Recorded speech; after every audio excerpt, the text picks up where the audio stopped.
নমস্কার বন্ধুরা, welcome to Shampa's kitchen. আজকে আপনাদের জন্য নিয়ে এসেছি গরমে অত্যন্ত উপকারী লিচি ড্রিঙ্ক রেসিপি। আমরা সবাই জানি যে গরমকালেই শুধুমাত্র অল্প কয়েকদিনের জন্য এই সবার পছন্দের ফল লিচু বাজারে পাওয়া যায়। এইভাবে এত সহজ পদ্ধতিতে বাড়িতে লিচি ড্রিঙ্ক তৈরি করে বাচ্চা বড় সকলকে আমরা যদি সার্ভ করতে পারি, এটা কিন্তু একদম দোকানের মতন টেস্টি হবে আর যেটা খুবই হেলদি হবে। তাই বাচ্চা বড় সকলেই কিন্তু খুব মজা করে খাবে। তাহলে চলুন শুরু করি। সবার প্রথমে নিয়ে নিয়েছি 500 গ্রাম লিচু। এবারে এই লিচুগুলো থেকে আমি দানাটা বার করে নেব। প্রথমে লিচুটাকে ছাড়িয়ে নিয়ে তারপর তার থেকে দানাটা বার করে ফেলে দিয়ে বাকি লিচুর যে শাঁসালো অংশটা অর্থাৎ লিচুর পাল্পটা আমরা আলাদা করে নিয়ে নেব। এইভাবে আমি শাঁসটাকে আলাদা করে পাশের একটা বাটিতে রেখে দিলাম। আর প্রত্যেকটা লিচুকেই কিন্তু আমাদের ছাড়িয়ে নিতে হবে।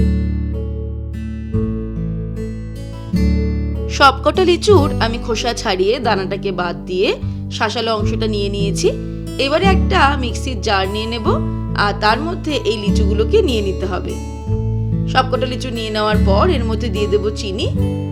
লিচুগুলো কিরকম মিষ্টি তার উপর ডিপেন্ড করে চিনি অ্যাড করতে হবে।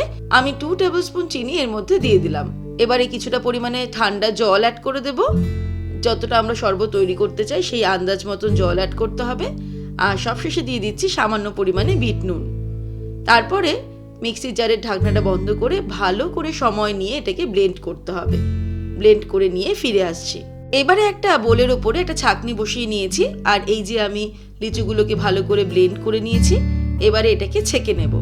এই ক্ষেত্রে দুটো কথা বলি, যদি আমরা এই লিচি ড্রিঙ্কসটা বড়দেরকে সার্ভ করি স্ট্র ছাড়া, তাহলে কিন্তু এই পাল্প সহই সার্ভ করলে বেশ ভালো লাগবে খেতে। কিন্তু ছোটদেরকে সার্ভ করার ক্ষেত্রে যখন আমরা স্ট্র দিয়ে ছোটদেরকে সার্ভ করব তখন কিন্তু এটা স্মুথ হওয়া দরকার। তাই পাল্পগুলোকে আমাদের ছেঁকে আলাদা করে নিতে হবে। তাই দুভাবেই কিন্তু আপনারা শরবতটা বা লিচি ড্রিঙ্কসটা তৈরি করতে পারেন, উইথ পাল্প বা উইদাউট পাল্প। আমি এটাকে ছেঁকে নিচ্ছি কারণ আমি ছোটদেরকে সার্ভ করব।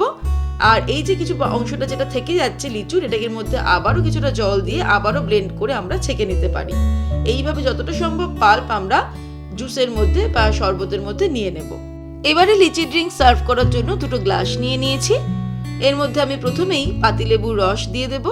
অর্ধেকটা করে পাতিলেবু এর মধ্যে স্কুইজ করে দেব।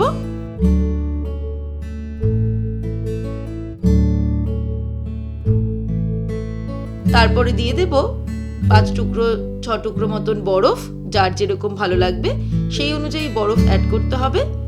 আর সবশেষে আমরা যে লিচুর রসটা বের করলাম সেটা এর মধ্যে ঢেলে দেব। ব্যাস, তাহলেই কিন্তু গরমে দারুণ টেস্টি লিচি ড্রিঙ্কস তৈরি হয়ে যাবে। বাড়িতে গেস্ট আসলে যদি এরকম এক গ্লাস লিচি ড্রিঙ্ক সার্ভ করা যায় তাহলে দেখবেন গেস্টের মুখে চওড়া হাসি ফুটে উঠেছে।